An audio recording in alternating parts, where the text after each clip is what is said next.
भर में कोविड-19 के मामले एक तरफा तरीके से बढ़ रहे हैं और तीसरी लहर का खौफनाक डर मौजूद है। हो सकता है कि कोविड-19 केवल आपदा का सामना न करे, जैसा कि देश भर के अस्पतालों से स्पष्ट है। एक रहस्यमय संक्रमण, ब्लैक फंगस से प्रभावित कोविड रोगियों के भारत के राज्यों में बढ़ रहे हैं और कई और जटिलताएं पैदा कर रहे हैं। आज हम जानेंगे कोरोना की पहली दूसरी लहर में क्या फर्क है और क्या कोरोना की तीसरी लहर भी आएगी, और इसके क्या होंगे गंभीर प्रकोप, और कोरोना के कारण हो रही ये नई बीमारी म्यूकोरमाइकोसिस कितनी है जानलेवा। और इंटरनेशनल नर्स डे के अवसर पर वो कहते हैं, नर्सिंग स्टाफ हमारी चिकित्सा प्रणाली की रीढ़ है। उनकी देखभाल और उपचार स्पर्श न केवल चिकित्सा वसूली बल्कि रोगियों की भावनात्मक भलाई सुनिश्चित करता है।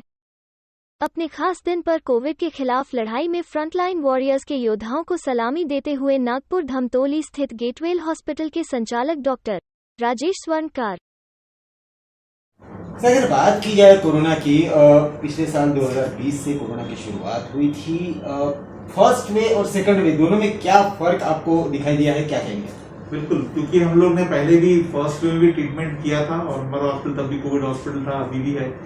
तो इसमें मुझे लगता है काफी कुछ, और मैं दोनों की मुझे जमीन आसमान का फर्क है। और फर्क इतना है कि शायद उसको कोविड-19 की जगह हमेशा उसको अभी कोविड 21 बोलना चाहिए, क्योंकि एक जो वायरस का नया वर्जन जो कि स्ट्रेन, जो कि शायद पूरी दुनिया भर में इसके सब बारे में चर्चा हो रही है कि जो इंडिया में जो स्ट्रेन आया है और वो बाहर भी जा सकता है, और इवन बाकी लोग जो इंडिया से बाहर के देश है वो भी काफी चिंतित है। वो इसलिए चिंतित है क्योंकि ये जो स्ट्रेन है ये बहुत ही जल्दी इन्फेक्शियस, मतलब एक और दूसरे में फैलने वाला जो है बहुत ही आसानी से फैल जाता है।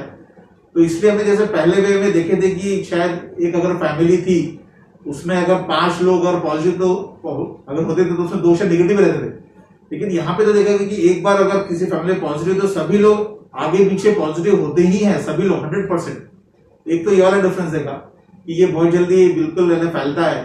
और दूसरा इसका ट्रीटमेंट, अगर सपोज पेशेंट को समझा नहीं कि उसको 5-7 दिन में अगर उसको था कोविड, जैसे बहुत बार होता है कि सिम्टम्स रहते नहीं है और वैसे पेशेंट भी घर में बैठ जाता है और हैप्पी हाइपोक्सिया बोलते हैं कि उसका इवन SpO2 कम रहता है, फिर भी उसको समझ में नहीं आता है कि हमें ऑक्सीजन लेवल कम हो रहा है। ऐसे पेशेंट्स अगर इस वेव में आते हैं तो वो बहुत ही, उनका जो इलाज जो काफी जटिल रहता है वो ठीक जल्दी नहीं हो रहा है।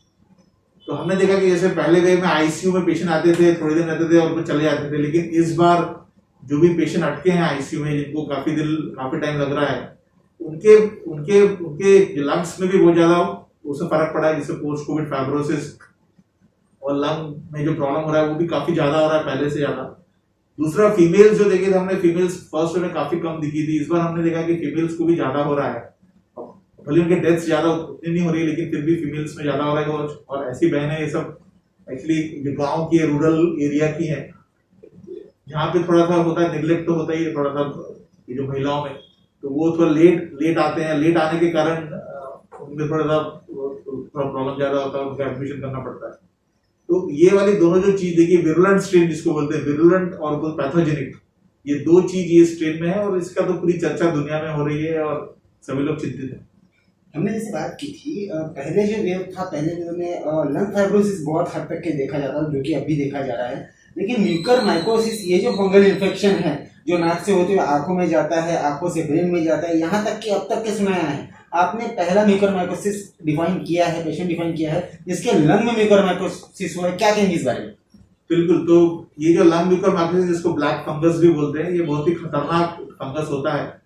और इससे पहले ये फंगस सिर्फ उनमें पाया जाता था जिनको ट्रांसप्लांटेशन करते थे और उनकी हम इम्यूनिटी कम सब करने के लिए कुछ ना कुछ दवाई, ताकि जो भी हमने ऑर्गन ट्रांसप्लांट किया है बोला ये बाहर ना आ जाए, वो नहीं जाए करके इसकी दे देते, उसको रिजेक्ट ना हो जाए, उनमें जो दिखाया जाता था। लेकिन अभी इस बार पहली बार ऐसा दिखाया गया है जो पहले वेव में नहीं था, और ये एक और शायद डिफरेंस रहेगा फर्स्ट वेव और सेकंड वेव में, कि पोस्ट कोविड हम लोग को म्यूकरमाइकोसिस और ब्लैक फंगस मिल रहा है, जो कि अपने जनरली नाक में रहता है या उससे साइनस में आता है, उसका ब्रेन में आता है। पर लेकिन हमने ऐसा केस देखा है जिसमें पेशेंट ने घर में ट्रीटमेंट लिया, मतलब उसको कोविड के लिए एडमिट भी नहीं हुआ, कोई ऑक्सीजन नहीं लगा, और उसको शायद स्टेरॉइड लेकिन दिया था, जो कि अब ट्रीटमेंट है ऑफ चॉइस है इसमें कोविड में।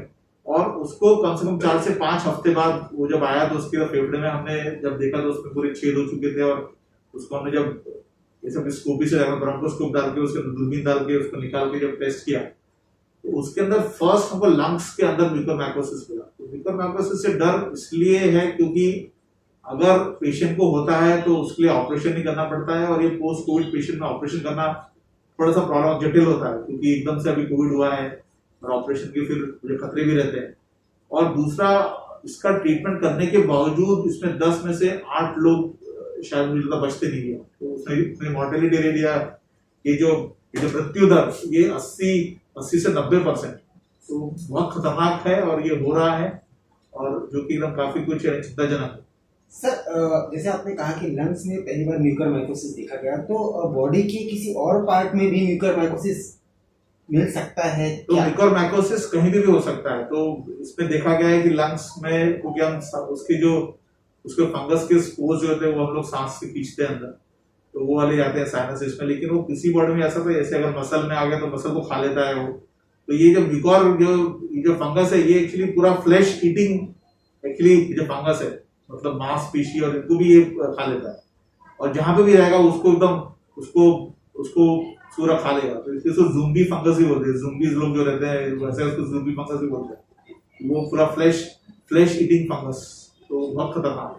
इन सारी चीजें निगेटिविटी जो है, कोरोना हो गया, म्यूकरमाइकोसिस हो गया, लंग फाइब्रोसिस, ये सारी निगेटिविटी के बाद भी अगर एक पॉजिटिव चीज देखी जाए तो सेकंड स्ट्रेन से बहुत सारे लोग ठीक होकर अपने घर जा चुके हैं। धीरे धीरे पेशेंट की जो संख्या है, एडमिशन की जो संख्या है, वो कम होते जा रही है और पेशेंट ठीक हो रहे हैं। रिकवरी रेट बहुत अच्छा है। गेटवेल हॉस्पिटल की अगर हम बात करें तो यहाँ पे पिछले साल से लेकर कंटिन्यू कोविड का इलाज कंटिन्यूसली चल रहा है। सेकंड स्ट्रेन में भी आपके द्वारा बहुत अच्छा कार्य किया गया। क्या कहेंगे, अभी जो रिकवरी रेट जो इतना अच्छा हो चुका है, पेशेंट कम हो रहे हैं, क्या कहेंगे इस विषय? तो इसका ऐसा रहता है कि जैसे ये बढ़ता है, ये मैंने जैसे कोविड का पैंडेमिक में जो वेव्स आती हैं, तो वेव्स में जैसे केसेस बढ़ते हैं, जिस फिर इससे जो स्पीड से रफ्तार से बढ़ते हैं ऊपर, वैसे ही वो रफ्तार से कम भी होते हैं।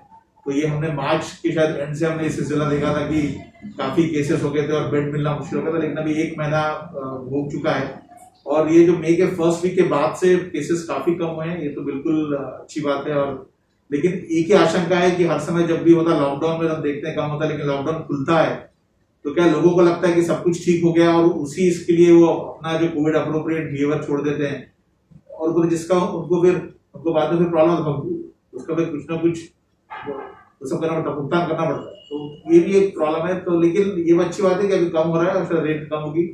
जहाँ तक रिकवरी रेट पहले की अपेक्षा इसमें थोड़ी कम है इनफैक्ट, लेकिन फिर भी वो पेशेंट वो है जो काफी लेट आए, जो अगर पहले से आ चुके हैं, ट्रीटमेंट कराते हैं, तो उनका काफी अच्छा रिकवरी रेट है। अगर बात की जाए लोगों की, तो लोग कोरोना थर्ड वेव से डरे हुए हैं। हर कोई अलग अलग तरह की बातें कर रहा है कि थर्ड वेव आएगी तो बच्चों के ऊपर इफेक्ट गिरेगा, थर्ड वेव आएगी तो ऐसा हो जाएगा, थर्ड वेव आएगी तो कोरोना और ज्यादा म्यूटेंट होके आएगा, और ज्यादा तकलीफदायक होगा, और अलग अलग फंगल इन्फेक्शन और अलग तरह की बीमारियां लेकर आएगा। क्या कहेंगे इस? तो इसमें मेरा बात है कि हमको तो पहले ही मालूम था कि सेकंड वेव आने वाली। हम फर्स्ट वेव में सेकंड वेव की बात भी कर रहे थे और सेकंड वेव आई, लेकिन हम लोग फिर भी तैयारी में नहीं थे और हम लोग को काफी परेशानी हुई। तो थर्ड वेव आएगा, लेकिन कब आएगा उसकी कोई ऐसा कुछ फिक्स डेट पता नहीं या फिक्स मंथ बता नहीं सकते हैं। लेकिन ये पक्का है क्योंकि अभी तो वैक्सीनेशन 18 साल से ऊपर के सबको दे रहे हैं। तो जो बच्चे हैं 18 साल से नीचे के बच्चे ही हैं, और वही लोग हैं जिनको अभी बाहर एक्सपोजर नहीं हुआ। हम लोग के स्कूल कॉलेजेस बंद है, तभी तक वो घर में बैठे हैं, लेकिन जब बाहर जाएंगे शायद तो उनको इन्फेक्शन लगने के चांसेस है। और ये थर्ड वेव जो है वो वाले शायद बच्चों को ज्यादा होगी। ये अच्छी बात है कि तैयारी शुरू हो चुकी है, लेकिन वो तैयारी पेपर पे ना रहे और वहां पे ग्राउंड जो रियलिटी में शायद उसमें कुछ ना कुछ करना, परिवर्तित होना पड़ेगा ताकि अपने को ग्राउंड में कुछ चेंजेस दिखे ना कि ऑन पेपर। जी सर, अगर गेटवेल हॉस्पिटल की बात की जाए, आपकी बात की जाए, तो अभी तक क्या आपने फर्स्ट वेव को बहुत बेहतरीन तरीके से संभाला, सेकंड वेव को भी बखूबी संभाला है, थर्ड वेव के लिए किस तरह की तैयारी गेटवेल हॉस्पिटल के द्वारा और आपके द्वारा की जा रही है? हमारा स्पेरेटिक्स डिपार्टमेंट है एक्चुअली, यहाँ पे पूरा एक फुल फ्लेज डिपार्टमेंट है और उसमें डॉक्टर शिल्पा है उसकी एचओडी है। तो उन्होंने ऑलरेडी जैसे कि गवर्नमेंट ऑफ महाराष्ट्र ने टास्क फोर्स बनाया है, इसका पेरेटिक का प्रोटोकॉल उन्होंने ऑलरेडी दे दिया है और उसकी तैयारी चल रही है। तो हमारा वापस पेरेटिक वार्ड है, तो हम लोग शायद हो सकता है कि इसका पूरा सब अच्छे से तैयारी है और हम लोग शायद उस वक्त भी जैसे हैंडल कोविड को हमने हैंडल किया है ठीक से, शायद हम लोग तब भी हम लोग करते हैं, उसकी तो पूरी सब तैयारी चल रही है। जी सर अगर बात की जाए पेशेंट ट्रीटमेंट में डॉक्टर लोगों का बहुत बड़ा हाथ होता है, लेकिन कहीं ना कहीं पेशेंट केयर में हॉस्पिटल के नर्सेस इनका भी बहुत बड़ा हाथ होता है। आज वर्ल्ड नर्स डे है, तो इसके उपलक्ष्य में आप जो नर्सेस है जो रात दिन आपके कंधे से कंधे मिला के काम कर रही हैं, क्या संदेश देंगे? तो बिल्कुल, तो मेरा मानना है कि you are only as good as your team, मतलब कि आप उतने ही अच्छे हैं जितने आपकी टीम अच्छी है। आप अकेले कुछ नहीं कर सकते, उसमें टीम वर्क का होना बहुत ज्यादा जरूरी है। और हम लोग से डॉक्टर्स हैं, तो हम लोग तो खैर राउंड लेके निकल जाएंगे 4 घंटे 5 घंटे, लेकिन उनको 8-8 घंटे की ड्यूटी करना पड़ता है, वो भी पीपी किट्स पे पहनना पड़ता है। तो उनकी तो मैं बिल्कुल बहुत ही ज्यादा बिल्कुल यानी कि मुझे सराहना करूंगा उनके वर्क के, और उनके बिना हम लोग शायद कुछ भी ना कर पाते। तो ये टीम वर्क है और हमें उनका भी कंट्रीब्यूशन ध्यान देना पड़ेगा। और नर्सेस डे तो उनका तो पूरा ये है कि उनका जो पूरा जीवन पूरा सेवा में जाता है, और वो सेवा भाव में ही उनकी सब ठीक रहता है। तो वो एक बहुत अच्छी बात है, और वो टीम वर्क है। तो उनका जो भी कंट्रीब्यूशन है वो बहुत ही अच्छा है और सराहनीय है। अंत में कोविड को लेकर क्या एक संदेश आप जनता को देंगे? तो एक बहुत बड़ी बात है कि कोविड को वैसे जनता को लगता नहीं है कि कोविड बहुत बड़ी समस्या है, लोग थोड़ा उसको लाइटली लेते हैं। उनको ये भी समस्या नहीं कि इसके इवन ट्रीटमेंट कॉस्ट भी ज्यादा रहती है। तो ये बताना चाहूंगा कि गवर्नमेंट कैप्ड रेट्स में भी अगर कोई पेशेंट आईसीयू में रहता है तो उसका 2.5 लाख बिल बनता ही बनता है, नॉर्मल गवर्नमेंट रेट से। लेकिन लोगों को शायद ये सब समझ नहीं आता कि ये इतना तो महंगा इलाज है, और वो फिर उसके सब प्रति और मेडिकल इंश्योरेंस भी नहीं रहता है। तो ये सब कराने की कोशिश आई थिंक करना चाहिए। और आई थिंक पब्लिक को सभी कुछ जो है बिल्कुल डॉक्टर हॉस्पिटल से कुछ ना कुछ यानी कि जो सहानुभूति रखना चाहिए। 1 साल से झेल रहे हैं, तो शायद उनसे भी बहुत कुछ कोऑपरेशन की उम्मीद है। और शायद इसके बाद लॉकडाउन खुलने के बाद में अगर अप्रोप्रिएट कोविड अगर बिहेवियर रखें तो शायद हमारी शायद समस्या कम हो जाए।